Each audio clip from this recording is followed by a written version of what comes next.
पंडित जी प्रणाम। पंडित जी, आप बनारस घराने के एक वरिष्ठ तबला वादक हैं।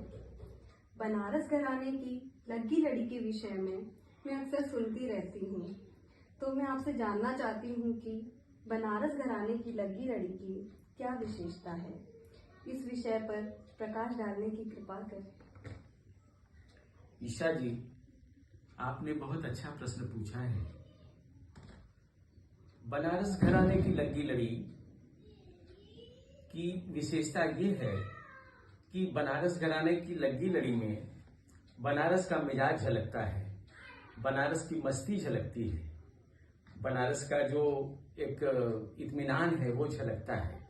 यूं तो हर घराने में लग्गी लड़ी बहुत अच्छी बजाई जाती है, लेकिन बनारस घराने की जो लग्गी लड़ी होती है उसकी खासियत ये है कि उसमें लय नहीं बढ़ाते हैं और एक लय कायम करके, ताकि गाने वाले की कोई दिक्कत ना हो, वो गाना निरंतर अपना बोल कहता रहे और उस पर दुगुन की लय में, अपनी क्षमता अनुसार चौगुन की लय में लग्गी लड़ी दिखाते हैं और विस्तार करते हैं।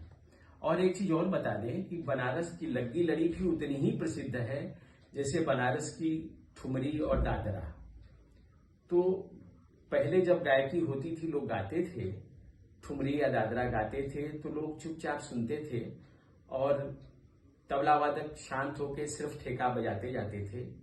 और अंत में अंतरा कहने के बाद जब अस्थाई पे आते थे तो फिर उनकी बारी आ जाती थी और लोग भी बड़े अलर्ट होकर बैठ जाते थे कि अब भाई लग्गी लड़ी सुनना है बनारस का। तो बनारस की लग्गी लड़ी भी उसी इत्मीनान से, मिजाज से सुनते थे। तो मुझे, मेरा सौभाग्य है कि मुझे बचपन में मेरे दादाजी पंडित गणेश दास मिश्र जी से मुझे सीखने का अवसर प्राप्त हुआ। लग्गी लड़ी उन्होंने मुझे सिखाया और मेरे ही दादाजी के छोटे भाई जो उनके शिष्य से थे, पंडित ननकू महाराज जी, वो भी लग्गी लड़ी बहुत अच्छा बजाते थे।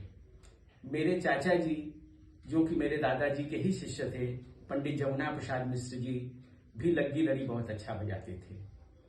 तो इन लोगों की लग्गी लड़ी मैंने सुनी हुई है, तो मेरे कुछ सीखा हुआ है, कुछ उन लोगों का आशीर्वाद प्राप्त है।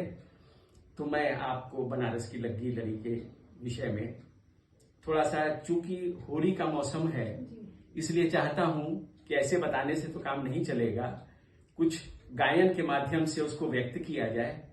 तो बड़ा अच्छा होली का अवसर है, हमारे विजय जी हैं, ये एक होली गा देते हैं, उसी पर मैं अपना लग्गी लड़ी आपके समक्ष प्रस्तुत कर देता हूं।